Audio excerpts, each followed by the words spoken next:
কুমিল্লা সরকারি মহিলা কলেজের এইচএসসি পরীক্ষা কেন্দ্রে জলাবদ্ধতার ঘটনার পর একযোগে 7 শিক্ষককে কক্সবাজার, সিলেট, বরগুনা সহ দেশের বিভিন্ন সরকারি কলেজে বদলি করেছে শিক্ষা মন্ত্রণালয়।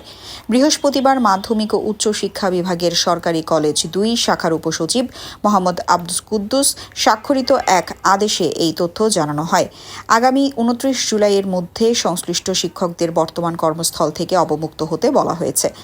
বদলি হওয়া শিক্ষকদের মধ্যে রয়েছেন কলেজের উপাধ্যক্ষ এ.কে.এম জহিরুল আলম, অধ্যাপক মোহাম্মদ আব্দুল মালেক, সহযোগী অধ্যাপক কনক বড়ুয়া, ডক্টর মোহাম্মদ উল্লাহ মজুমদার, সহকারী অধ্যাপক নূর মোহাম্মদ নুরুল্লাহ, প্রভাষক মোহাম্মদ আলামিন এবং সহযোগী অধ্যাপক মোহাম্মদ মহসিন।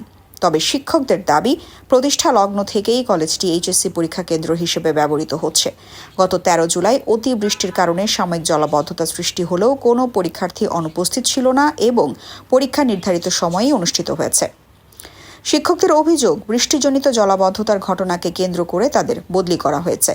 এর আগে গত 18 জুলাই কলেজ পরিদর্শনে এসে কুমিল্লা 6 আসনের সংসদ সদস্য মনিরুল হক চৌধুরী পরীক্ষা ব্যবস্থাপনা ও জলাবদ্ধতা নিয়ে অসন্তোষ প্রকাশ করেন এবং শিক্ষকদের সঙ্গে বৈঠক করেন।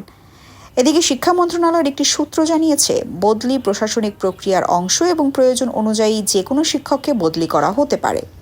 একসঙ্গে 7 শিক্ষকের বদলির ঘটনা কুমিল্লা সরকারি মহিলা কলেজে নজিরবিহীন বলে দাবি করেছেন সংশ্লিষ্টরা। এই সিদ্ধান্ত নিয়ে শিক্ষক মহলে নানা প্রশ্ন ও আলোচনা চললেও শিক্ষা মন্ত্রণালয় বলছে এটি প্রশাসনিক সিদ্ধান্ত। এই ঘটনায় সামাজিক যোগাযোগ মাধ্যমে ব্যাপক আলোচনা সমালোচনা চলছে। বেশিরভাগ মন্তব্যে নেটিজেনরা প্রশ্ন তুলেছেন, বৃষ্টিজনিত জলাবদ্ধতার জন্য শিক্ষকদের দায়ী করা কতটা যৌক্তিক।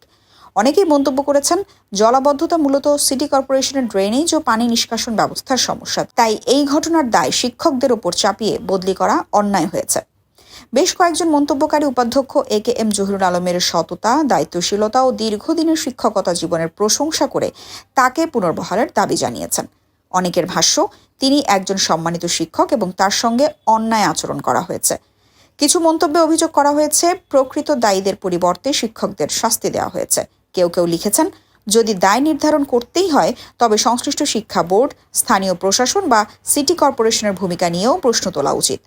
আবার কয়েকজন মন্তব্যকারী প্রশাসনিক সিদ্ধান্তকে ক্ষমতার অপব্যবহার বলে অভিহিত করেছেন এবং বদলির আদেশ পুনর্বিবেচনার আহ্বান জানিয়েছেন।